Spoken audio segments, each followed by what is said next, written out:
नमस्कार दर्शकों, इस वीडियो लेक्चर सीरीज में आपका स्वागत है। आज हम कक्षा 12 व्यावसायिक विषय योग प्रशिक्षक की इकाई 1 योग दर्शन सत्र 2 अष्टांग योग के अंतर्गत इन विषयों पर चर्चा करेंगे। अष्टांग योग के अंतर्गत हम जानेंगे इसके 8 अंगों के विषय में विस्तार से, और यह अंग है यम, नियम, आसन, प्राणायाम, प्रत्याहार, धारणा, ध्यान और समाधि। आइए बात करते हैं अष्टांग योग क्या है। अष्टांग योग शब्द सुनकर सबसे पहले आपके मन में क्या आता है?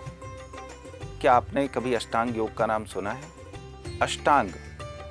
अष्टांग शब्द 2 शब्दों के मेल से बना है, अर्थात अष्ट धन अंग, जिसका अर्थ है 8 अंगों वाला। अष्टांग योग की साधना सामान्य कोटि के साधकों के लिए है, जिनका न तो शरीर शुद्ध है और न ही मन। ऐसे साधकों को प्रारंभ से ही अभ्यासरत रहते हुए महर्षि पतंजलि द्वारा प्रस्तुत अष्टांग योग का आश्रय लेना चाहिए। इनमें से प्रथम 5 बहिरंग योग तथा अंतिम 3 को अंतरंग योग कहा जाता है। बहिरंग योग का संबंध शरीर व समाज जैसे बाह्य अभ्यासों से है, वह अंतरंग योग का संबंध आत्मचिंतन से है। इसीलिए अष्टांग योग का अभ्यास बहिरंग योग से अंतरंग योग की ओर किया जाता है। अब हम विस्तृत रूप से अष्टांग योग के सभी अंगों के विषय में चर्चा करेंगे। अष्टांग योग का पहला अंग है यम। मनुष्य एक सामाजिक प्राणी है। उसका जीवन स्वस्थ व सुखी हो, इसीलिए समाज में कुछ आचार संहिताएं या कुछ नियम निर्धारित किए जाते हैं। यम उन्हीं नियमों का एक भाग है। यम में नियमित नियमों का पालन करने से व्यक्ति तमोगुण से सतोगुण की ओर जाता है तथा सतोगुण से उसका व्यवहारिक जीवन सुखमय होता है। यमों को स्पष्ट करते हुए कहा गया है, अहिंसा सत्यास्त ब्रह्मचर्य परिग्रह यमः, अर्थात अहिंसा, सत्य, अस्तेय और परिग्रह व ब्रह्मचर्य यम है। अब हम विस्तार से इनके विषय में जानेंगे। सबसे पहला यम अहिंसा। अहिंसा को प्रतिपादित करते हुए अष्टांग योग में कहा गया है कि मन, वचन, वाणी, कर्म से किसी भी प्राणी या स्वयं को कष्ट न पहुंचाना अहिंसा है। इसका पालन करने से मन में संवेदनशीलता का संचार होता है, जो चित्त को शुद्ध करता है। दूसरा सत्य। सत्य को प्रतिपादित करते हुए अष्टांग योग में कहा गया है कि वस्तु का यथार्थ ज्ञान ही सत्य है, अर्थात जो वस्तु जैसी है उसको मन, वचन व कर्म से उसी रूप में जानना, मानना, बोलना व आचरण में लाना ही सत्य है। सत्य एक ऐसा मूल्य है जिसके बिना व्यक्ति का विकास संभव नहीं है और न ही सामाजिक जीवन सुखमय व शांतिमय हो सकता है। सत्य के पालन से भावनात्मक शुद्धि होती है, जो योग के मार्ग में आगे बढ़ने के लिए आवश्यक है। अगला अंग है अस्तेय।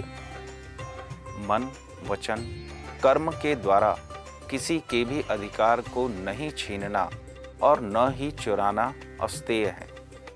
व्यक्ति जितना अधिक चोरी में लिप्त होता है, उतनी ही उसके मन में राग व लोभ की मनोवृत्ति बढ़ने लगती है। इस प्रकार की मनोवृत्ति योग साधक के मार्ग में बाधक है। इसलिए योग साधक को अस्तेय का पालन अनिवार्य रूप से करना चाहिए। अगला है ब्रह्मचर्य। इंद्रिय संयम ही ब्रह्मचर्य है। ब्रह्मचर्य का पालन करने से योग करने वाले साधक को अपनी ऊर्जा संरक्षित करने में मदद मिलती है। मन, वचन व कार्य से ब्रह्मचर्य का पालन योग साधना में सहायक होता है। इससे इंद्रियों को नियंत्रित करने, मन को एकाग्र रखने में मदद मिलती है और लक्ष्य की प्राप्ति सहज हो जाती है। अपरिग्रह। अपरिग्रह का अर्थ है अपनी आवश्यकता से अधिक उपभोग्य वस्तु अथवा धन का संचय न करना। योग साधक का जीवन त्याग की भावना में निहित है, न कि संग्रह में। अनासक्ति में निहित है, न कि आसक्ति में। किसी वस्तु विचारों के स्मरण से मन विषयों में बंधकर अशांत होने लगता है।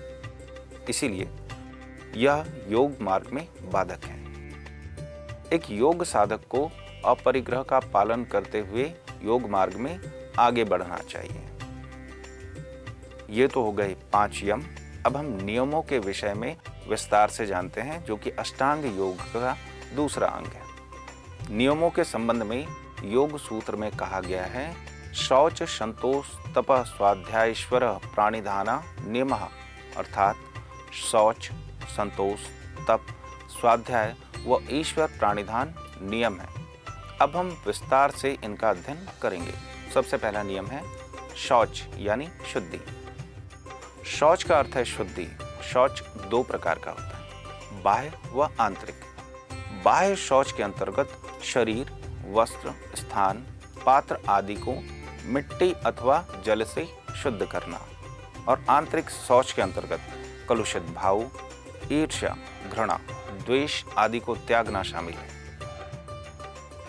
बाह्य शुद्धि से शरीर के विजातीय द्रव्य जैसे मल, मूत्र, वात, पित्त, कफ, पसीना आदि निकल जाते हैं, जिससे शरीर की जड़ता, आलस्य, प्रमाद जैसे योग मार्ग में बाधक तत्व दूर होते हैं और शरीर स्वस्थ रहता है। आंतरिक शौच का संबंध भावों व विचारों की शुद्धि से है। भाव की अशुद्धि मानसिक व भावनात्मक स्वास्थ्य पर प्रतिकूल प्रभाव डालती है, जो योग मार्ग में बाधक है। इसीलिए ईर्ष्या, घृणा, द्वेष आदि का त्याग करना चाहिए। अगला नियम है संतोष। संतोष का अर्थ है सामर्थ्य अनुसार उचित कर्म से मिलने वाले फल के लिए प्रसन्न रहना। संतोष से सर्वोत्तम सुख की प्राप्ति होती है। सुख दुख, लाभ हानि, यश अपयश, सिद्धि असिद्धि, अनुकूलता प्रतिकूलता आदि के प्राप्त होने पर सदा सर्वदा संतुष्ट प्रसन्न चित्त रहने का नाम ही संतोष है। योग साधक के जीवन में संतोष का विशेष महत्व है। संतोष से मानसिक प्रसन्नता प्राप्त होती है। मानसिक प्रसन्नता योग मार्ग में सहायक होती है। अगला नियम है तप। तप का सामान्य अर्थ है तपाना, अर्थात धर्माचरण करते हुए मन व इंद्रियों को वश में रखना। तप से मन जब नियंत्रित होने लगता है तो व्यक्ति के जीवन में आने वाली अनावश्यक इच्छाओं, आकांक्षाओं एवं वृत्तियों पर नियंत्रण प्राप्त करने लगता है। एक योग साधक का जीवन तप का होता है, क्योंकि वह मन व इंद्रियों पर कठोर अनुशासन रखता है, जिससे वह विषय और भोगों से धीरे धीरे दूर होता रहे। तप के अनेक प्रकार हो सकते हैं, जैसे उपभोग की वस्तुओं को सीमित करना, उपवास, अनुष्ठान, मौन, संकल्प, ध्यान इत्यादि। अगला नियम है स्वाध्याय। स्वाध्याय का अर्थ है स्व का अध्ययन, आत्म संबंधी ज्ञान का अध्ययन, धर्म ग्रंथों का अध्ययन आदि। इसमें मूल रूप से 2 प्रकार के अध्ययन शामिल हैं, जिसमें एक अपनी वृत्तियों, संस्कारों, आदतों, क्षमताओं, व्यवहार अर्थात अपने गुण दोषों का आकलन व सुधार का प्रयास करना। दूसरा है धर्म ग्रंथों का अध्ययन करना, जिससे व्यक्ति जीवन में आगे बढ़ने व सद्मार्ग पर चलने के लिए प्रेरित हो सके। स्वाध्याय योग के मार्ग में आगे बढ़ने में सहायक है। आखिरी नियम है ईश्वर प्राणिधान। प्राणिधान का अर्थ होता है धारण करना। ईश्वर प्राणिधान का अर्थ है ईश्वर की भक्ति करना, अपने सभी कर्मों को ईश्वर को समर्पित करना। ईश्वर के नाम, रूप, लीला, गुणों का कीर्तन, भजन, मनन, चिंतन आदि माध्यमों से हम ईश्वर से जुड़ते हैं और उनके प्रति समर्पित होते हैं। जब मन, वचन और कर्मों से हम ईश्वर के प्रति समर्पित हो जाते हैं तो धीरे धीरे हमारे सारे विकार स्वतः ही समाप्त होने लगते हैं। विकारों की क्षीणता बढ़ते ही हम योग में दृढ़ होने लगते हैं। वस्तुतः यम नियम योग की आचार संहिता है व इसके पालन करने से योग यात्रा सहज व सरल हो जाती है। अब हम बात करेंगे अष्टांग योग के तीसरे अंग आसन की। अष्टांग योग का तीसरा अंग आसन है। आसन के विषय में अष्टांग योग में कहा गया है स्थिर सुखम आसनम, अर्थात स्थिरता पूर्वक सुखदायी बैठने की वह अवस्था जिसमें लंबे समय तक बिना कष्ट के रह सके वह आसन कहलाता है।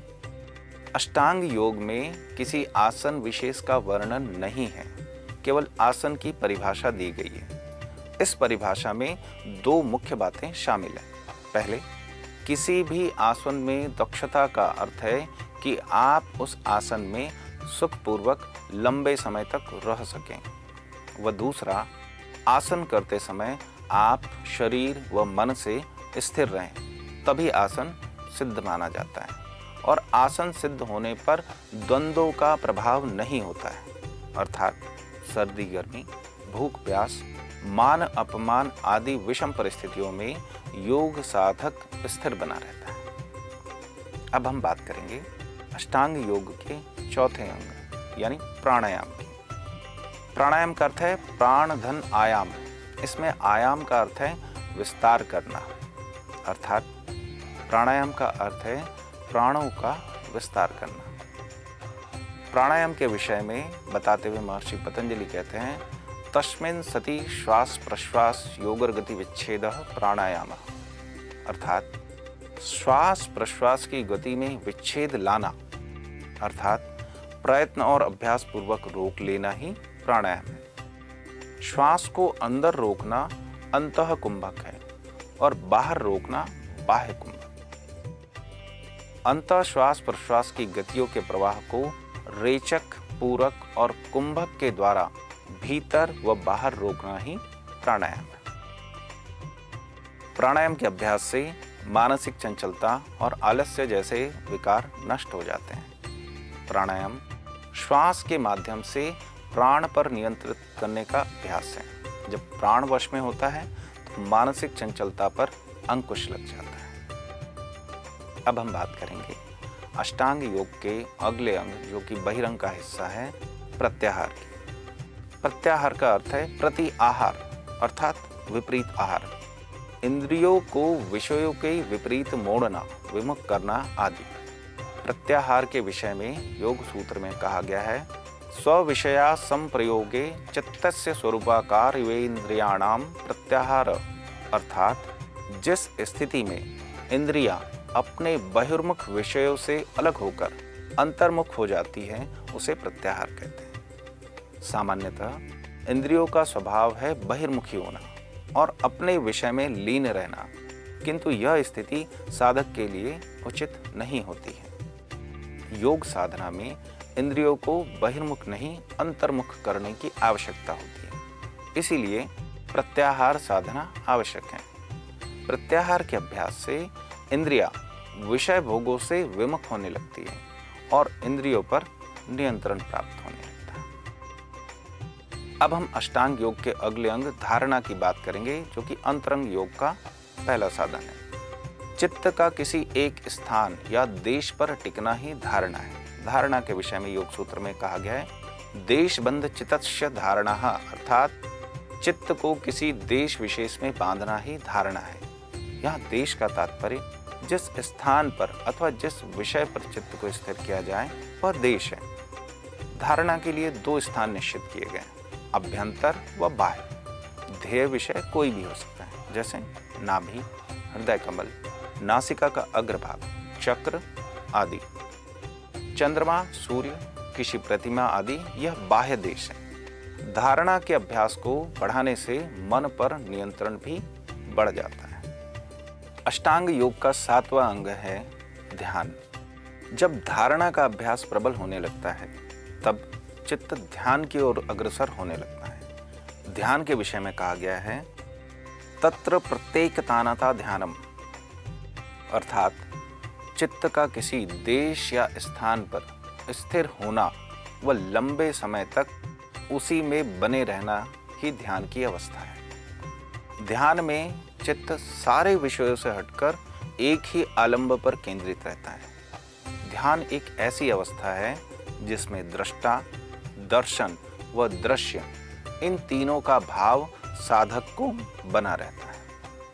अष्टांग योग का अंतिम अंग है समाधि। योग साधना का अंतिम लक्ष्य समाधि है। यह योग की वह दशा है जिसमें योग पूर्णावस्था को प्राप्त कर मोक्ष की ओर अग्रसर होता है।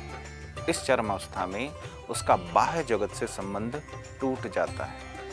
समाधि के विषय में योग सूत्र में कहा गया है, तदेवार्थ मात्र निर्भासम स्वरूप शून्यवीव समाधि, अर्थात जब ध्यान करते करते साधक व उसके चित्त का स्वरूप शून्य जैसा हो जाता है तो वह ध्यान की उच्च अवस्था समाधि कहलाती है। समाधि में शारीरिक क्रियाएं थम जाती हैं व चित्त जागरूक बना रहता है, अर्थात ध्यान करते करते साधक का चित्त ध्येय के स्वरूप में परिणीत हो जाता है। समाधि में दृष्टा, दर्शन व दृश्य तीनों एक ही हो जाते हैं। तो बच्चों, आज हमने जाना अष्टांग योग व उसके 8 अंगों के विषय में विस्तार से।